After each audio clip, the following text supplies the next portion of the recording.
Assalamualaikum warahmatullahi wabarakatuh.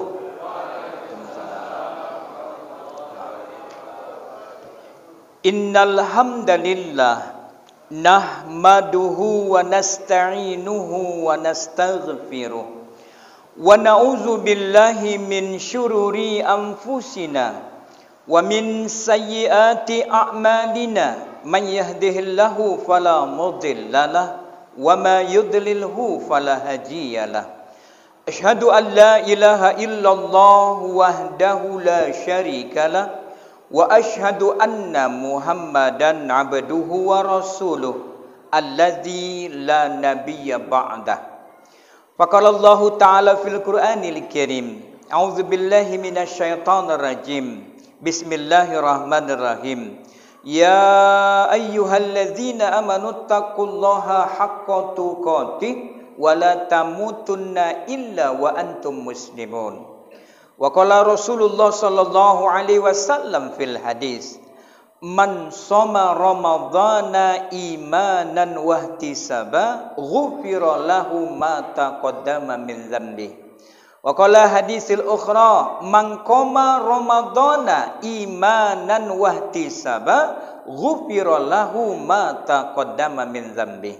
Shadaqallahul azim wa sadaqa rasulin karim wa nahnu ala dzalika minasyahidin wa aminin walhamdulillahi rabbil alamin. Wa ba'du, kemudian daripada itu, al ustaz, tuan-tuan guru, bapak-bapak, ibu-ibu, orang-orang tua kami, anak-anak ustaz, generasi kami yang kami cintai karena Allah Subhanahu wa taala.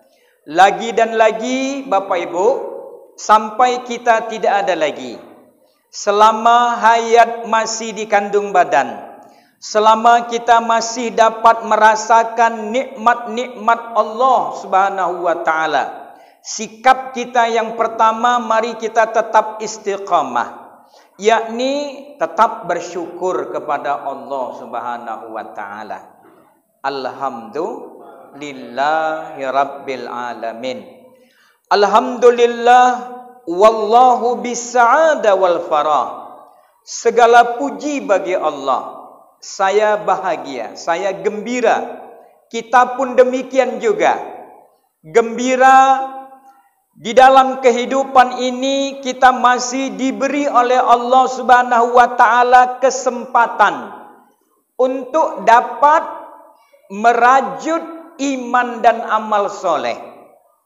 Bapak Ibu hadirin sekalian, kenangan yang paling indah ketika kita nanti di yaumil akhir, di padang mahsyar, teringat di dunia bahwasanya kita diberi oleh Allah kelapangan waktu untuk dapat mentakarubkan diri kepadanya, memakmurkan masjid At-Taqwa yang kita cintai ini dalam rangka kembali kita istiqamah.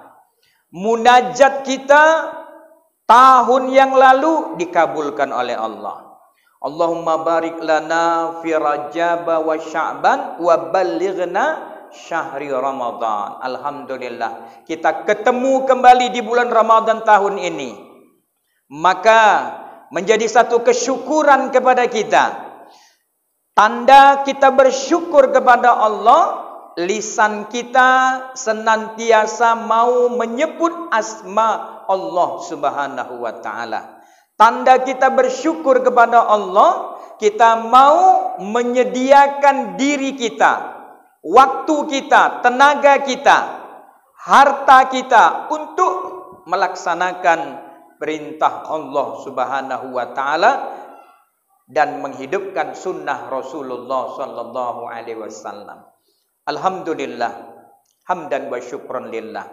Selawat dan salam yang kedua tidak lupa kita ucapkan keharibaan junjungan kita Nabi besar Muhammad sallallahu alaihi wasallam.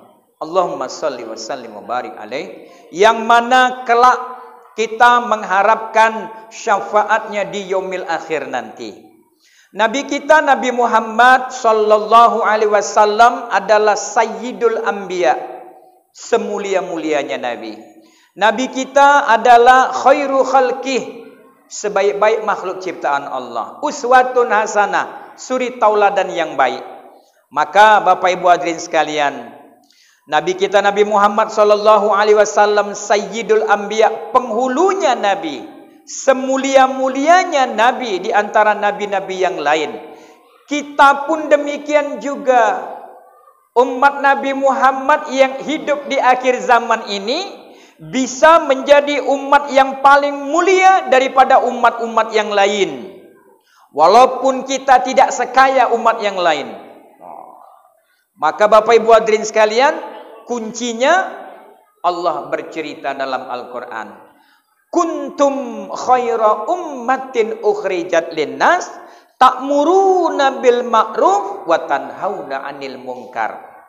Syaratnya dua kalau kita mau dimuliakan Allah dalam hidup ini.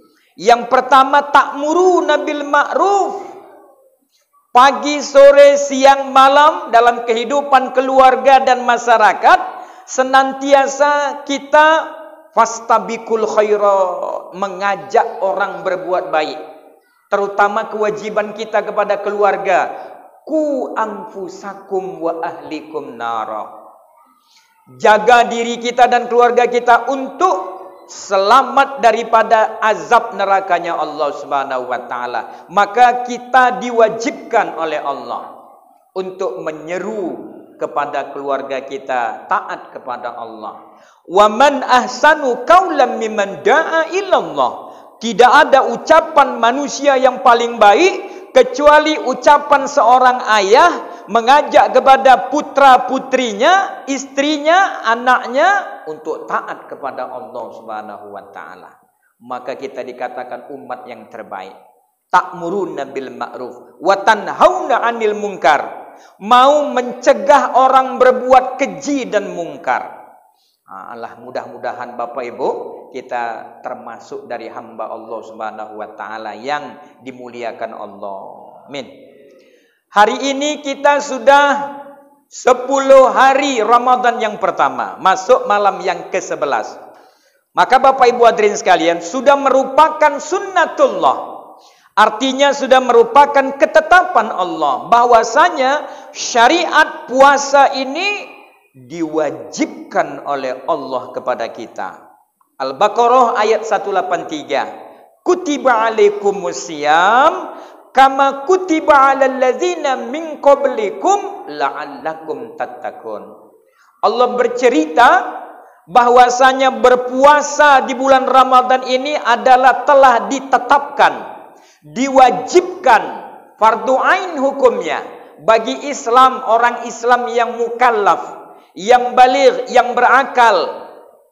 Kalau yang belum baligh itu dilatih, latihan. Kita yang sudah dewasa, yang berakal ini fardu ain hukumnya.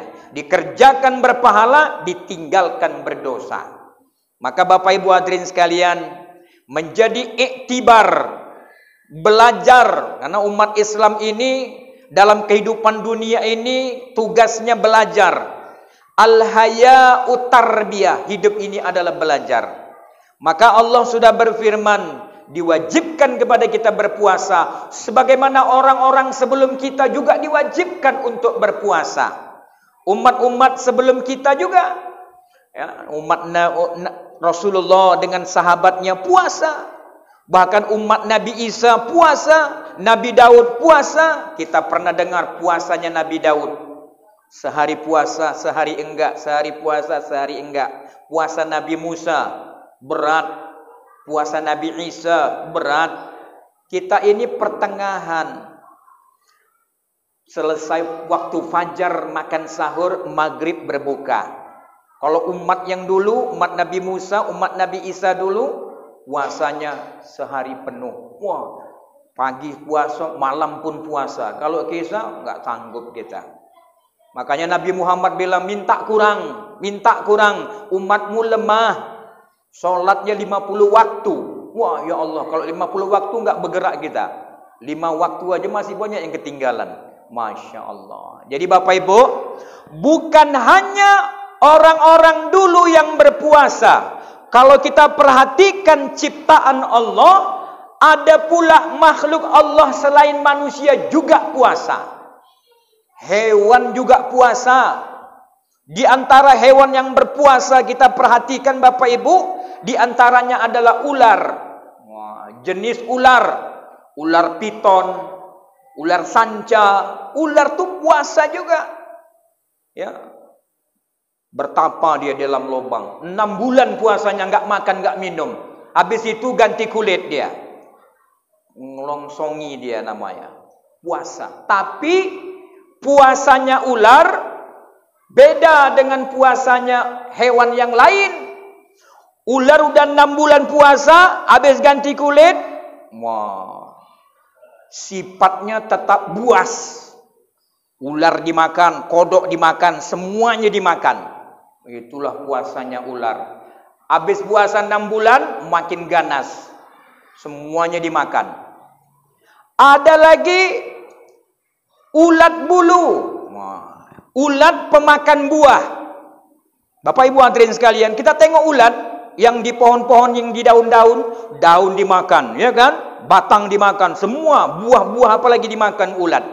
Tapi kalau sudah sampai saatnya ulat ini berpuasa, maka dia menggulung dirinya di dalam daun pisang, jadilah dia kepompong. Puasa dia. Setelah dia puasa berhari-hari, maka terjadilah transformasi. Maka ulat tadi yang rupanya geli kita nengoknya, tapi kalau sudah lepas dari kepompongnya, keluar dia menjadi makhluk yang baru. Namanya kupu-kupu. Maka kupu-kupu lihat, sudah jadi kupu-kupu dia, cantik. Terbang kemana dia? Dia nggak makan buah lagi, nggak makan daun lagi, tapi yang dimakannya saripati bunga. Apa hikmahnya? Kita yang disuruh puasa sebulan penuh, jangan seperti puasanya ular. Ya, habis puasa masuk Lebaran Idul Fitri. Wah, Lebaran kesana kemari, semua sirup, lontong, opor, alhamdulillah, kelempokan, kenyang. Sampai puasa 6 hari Syawalnya pun lewat. Itu namanya puasa ular. Maka Bapak hadirin sekalian, Imam Al-Ghazali mengatakan, orang yang berpuasa itu setelah dia merasakan betapa beratnya puasa, ada sensitivitas, ada kepekaan sosial. Oh, kayak gini rasanya orang miskin, nggak makan, nggak minum, haus. Ya Allah. Makanya Allah mensyariatkan bagi umat Islam yang berpuasa di bulan Ramadan, mulai dari tanggal 1 Ramadan sampai sebelum 1 Syawal salat Idul Fitri, kita diwajibkan mengeluarkan zakat fitrah. Tapi zakat fitrah cuma 2,7 on. Tapi di samping itu, kita harus punya kesadaran. Keluarkan juga zakat mal kita, Bapak Ibu hadirin sekalian, yang sudah sampai nisab dan haulnya. Maka berkahnya itu di bulan Ramadan. Yang punya sawit 6 hektar, ingat, keluarkan zakatnya. Yang punya emas, Bu, tengok lemarinya nanti, Bu, ada emasnya berapa gram. Kalau emasnya 96 gram, 95 gram, keluarkan zakat fitrahnya, zakat malnya 2,5%. Kalau ada uangnya di bank melebihi daripada 9,5 gram tadi, 95 gram tadi, maka keluarkanlah zakat malnya. Yang mana harta itu sudah sampai nisab dan haulnya, keluarkanlah zakatnya. Itu artinya apa? Ada hak orang lain. Khus min amwalihim shadaqatun tutahhirim wa tuzakkihim biha. Allah katakan kepada Amirul Mukminin, pemimpin yang beriman, hendaknya lah ambillah harta mereka dalam bentuk zakat dan sedekahnya untuk mensucikan diri mereka, mensucikan harta benda mereka. di sisi Allah Subhanahu wa taala. Itulah maksudnya kita berpuasa, supaya kita punya kesadaran diri bahwasanya betapa beratnya menjadi orang yang tidak punya. Maka kita yang diberi kelebihan, maka kita berbagi. Apa kata Allah dalam hadis qudsinya? Ada 3 statement Allah dalam hadis qudsinya. Apa kata Allah? Yang pertama, inna uhibba mutawadiin. Sesungguhnya kata Allah, aku menyimpan cintaku kepada hambaku yang tawaduk. Nah, ini yang pertama. Inna, sesungguhnya kata Allah, uhibba, aku menyimpan cintaku, sayangku. Perlu kita ketahui Bapak, nikmat yang diberikan oleh Allah dalam kehidupan dunia, ini kasih sayang Allah. Diberi udara, diberi tanaman, makanan, minuman, semua harta benda, langit bumi beserta isinya. Nikmat ini nilainya cuma 1% saja. Yang 99% itu masih disimpan oleh Allah Subhanahu wa taala. Ya Pak ya, masih disimpan. Di mana disimpan Allah? Nanti kita hidup ini punya tahapan-tahapan. Ya, alam dunia ini alam yang rendah. Dana ya dunia rendah. Nanti alam barzah. Barzah itu artinya dinding yang tebal. Siapa yang sudah masuk alam barzah tidak bisa balik ke dunia, belum bisa sampai ke akhirat. Karena ada dinding yang tebal yang tidak bisa dia lewati, hanya Allah yang berkuasa. Tapi Nabi mengatakan alam barzah itu ada nikmatnya. Raudhatun min riyadil jannah. Tapi sebaliknya alam barzah itu juga ada azabnya. Hufratan min hufarin niran. Api yang menyala-nyala pun ada di sana. Apalagi nanti kalau kita sudah sampai di penghujung kehidupan di yaumil akhir. Di sana ada syurga. Wasiqal ladzina taqaw rabbahum ilal jannati zumara. Orang yang bertakwa, beriman, beramal soleh, nanti digiring masuk ke dalam surga rombongan-rombongan. Nikmat surga, nikmat yang sempurna Bapak Ibu hadirin sekalian. Kalau di dunia belum ada sungai susu. Pernah ada nengok sungai susu? Yang paling di hotel mandi susu ada. Ya, mandi madu ada, tapi secukupnya. Tapi nanti di surga ada sungai susu, sungai madu, sungai arak pun ada. Masya Allah. Padahal arak itu diharamkan. Tapi nanti di sana Bapak Ibu hadirin sekalian, Allah siapkan minuman arak di botol yang disegel. Segelnya belum dibuka. Subhanallah. Begitu spesial disediakan oleh Allah untuk orang-orang yang beriman. Tapi minumnya nggak mabuk. Nah, di dunia masih minum anggur merah aja udah mabuk, ya kan? Nggak boleh. Kenapa? Karena ada saatnya nanti Bapak Ibu hadirin sekalian. Nah, oleh karena itu Bapak Ibu, dalam hidup ini kita harus tahu Allah mengatakan inna uhibba mutawadiin. Sesungguhnya aku menyimpan cintaku kepada orang-orang yang tunduk, ruku, sujud, taat, patuh dengan semua perintah Allah. Nah, itu yang pertama. Yang kedua, inna uhibba ahlus sakha. Sesungguhnya aku menyimpan cintaku kepada hambaku yang pemurah. Jadi siapa yang pemurah, itu pasti disimpan nikmatnya oleh Allah Subhanahu wa ta'ala. Yang tak boleh yang ketiga, wa abghadu mutakabbirin, kata Allah. Artinya aku menyimpan murkaku. Jadi Allah tuh menyimpan nikmatnya, tapi murkanya juga disimpan. Sesungguhnya aku menyimpan murkaku, menyimpan azabku untuk orang-orang yang takabur. Orang yang mana Pak? Takabur. Apa itu takabur? Sombong. Asal katanya akbar. Akbar itu membesarkan diri. Takabur, orang yang membesarkan diri. Biasa kalau kita tengok orang yang sombong dalam kehidupan dunia karena dia punya kelebihan. Misalnya dia punya kelebihan harta, sombonglah dia, hartanya banyak. Yang kedua, ada punya jabatan, mentang-mentang jadi presiden, mentang-mentang jadi menteri, bisalah dia sombong. Tapi itu ada batasnya. Harta pun ada batasnya, jabatan pun ada batasnya. Bapak Ibu hadirin sekalian. Tapi ada tapinya juga ini. Ada pula orang tak punya harta, tak punya jabatan, tapi sombong. Astagfirullah. Jadi hati-hati, bukan orang miskin saja nggak bisa sombong. Nabi pernah ditanya, ya Rasul, siapa orang yang sombong itu? Nabi mengatakan, orang yang sombong itu adalah orang yang tidak mau menerima kebenaran. Itu orang yang sombong. Pak, sholat yuk. Awas. Pak, puasa. Disuruh puasa. Pak, puasa.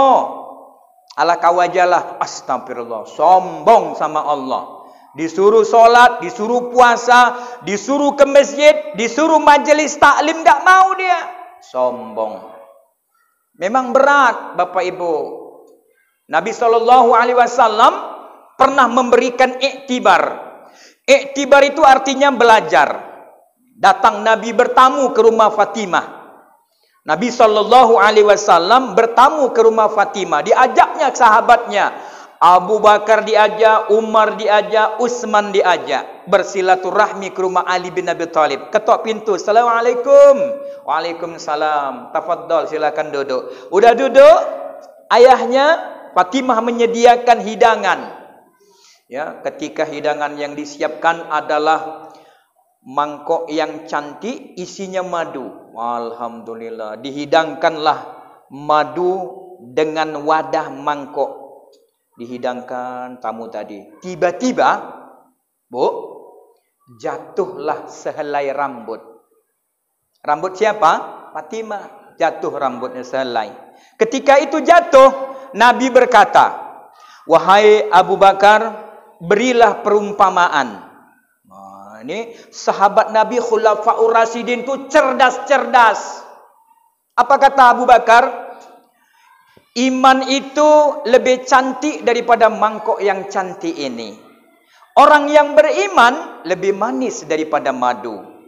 Tapi orang yang mampu mempertahankan iman di dalam hidupnya sampai akhir hayat lebih sulit daripada meniti sehelai rambut. Subhanallah. Kata siapa itu, Pak? Abu Bakar Siddiq. Ya, iman itu lebih cantik daripada mangkok yang cantik. Orang yang mau beriman itu lebih manis daripada madu. Tapi orang yang tak beriman pahit, Bapak Ibu hadirin sekalian. Makanya mesti beriman kita. Ya, yang mempertahankan iman, udah beriman, beramal soleh, sampai akhir hayat, itu sulit dan berat, lebih sulit daripada meniti sehelai rambut. Wahai Umar, berilah ungkapan iktibar. Maka Umar mengatakan, ya Rasulullah, kerajaan itu lebih cantik daripada mangkok yang cantik.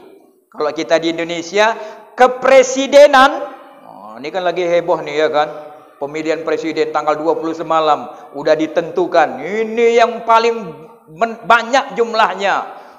Ada yang senang, ada juga yang sedih, ada yang punya semangat untuk bagaimana berlaku jujur dalam pemilihan. Maka memang begitu ujian dunia.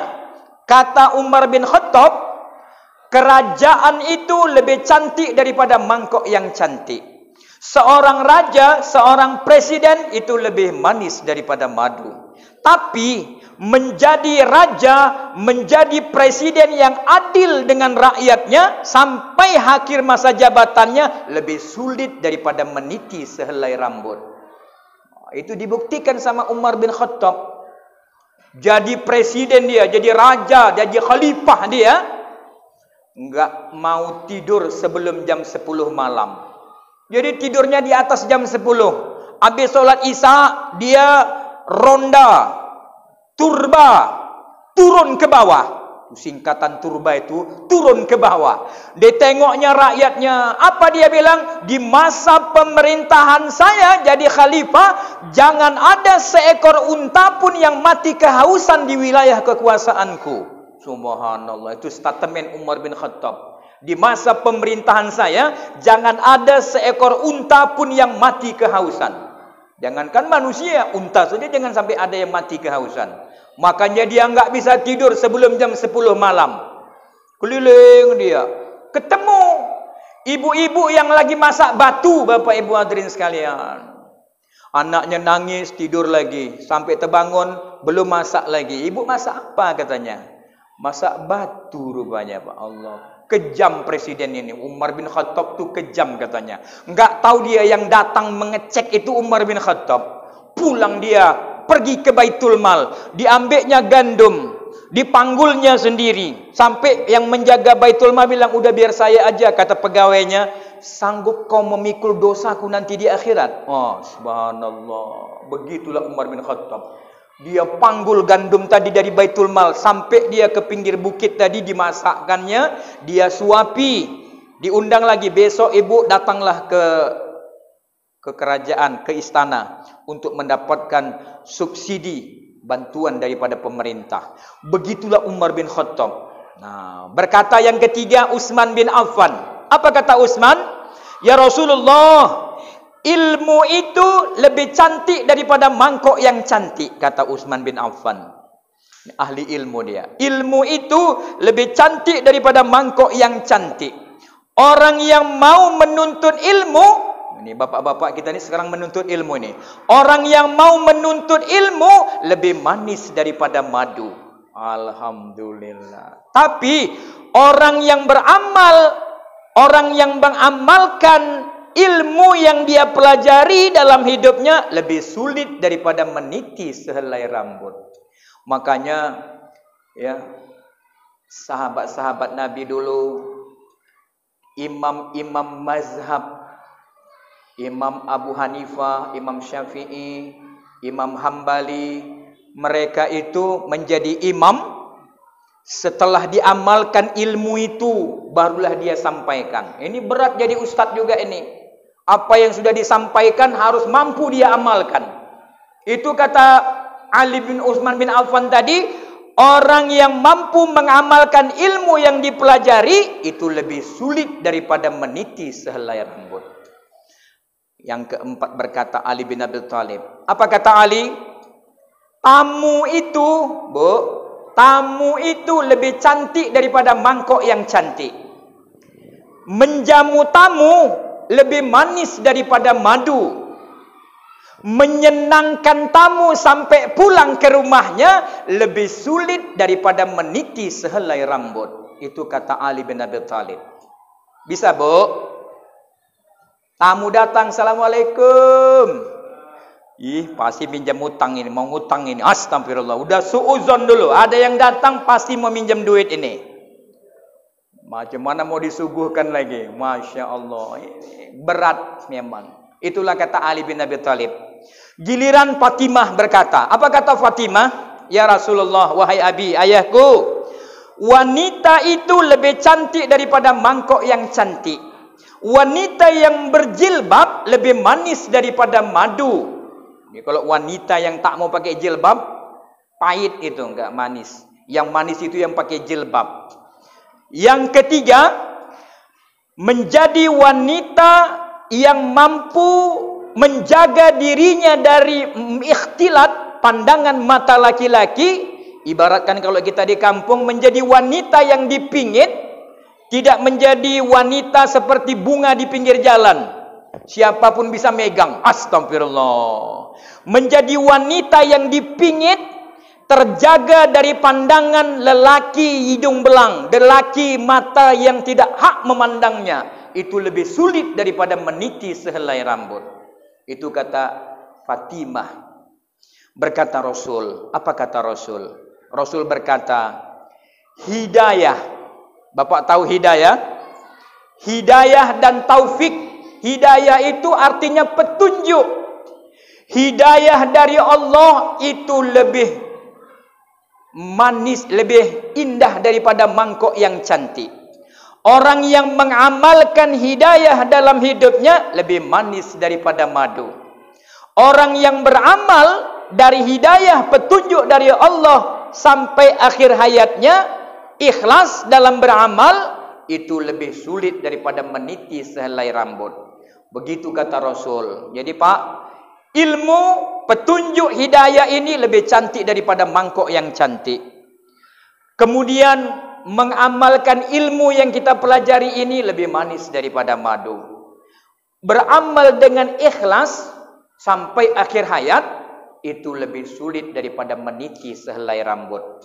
Akhirnya malaikat Jibril pun ikut nimbrung. Maka Jibril bilang, pilar-pilar agama itu lebih cantik daripada mangkok yang cantik. Hamba Allah, kita ini Bu, hamba Allah yang menyediakan dirinya, waktunya, hartanya untuk agama Allah lebih manis daripada madu. Jadi siapa yang mau datang terus beribadah kepada Allah, semangat beribadah kepada Allah, lebih manis daripada madu. Kemudian orang yang senantiasa mempertahankan agama syariah sampai akhir hayatnya lebih sulit daripada meniti sehelai rambut. Akhirnya Allah berfirman, surgaku lebih cantik daripada mangkok yang cantik. Ini Allah bilang, surgaku, hai hambaku, lebih cantik daripada mangkok yang cantik. Nikmat surgaku lebih manis daripada madu. Jalan menuju surgaku itu lebih sulit daripada meniti sehelai rambut. Jadi Pak, kalau kita mau belajar saja, mau ke masjid saja, istiqomah sampai akhir hayat, insya Allah itu sedang menuju ke surganya Allah Subhanahu wa Ta'ala. Mudah-mudahan Bapak Ibu, dalam perjalanan Ramadan tahun ini kita bisa termotivasi lebih baik daripada tahun-tahun yang lalu.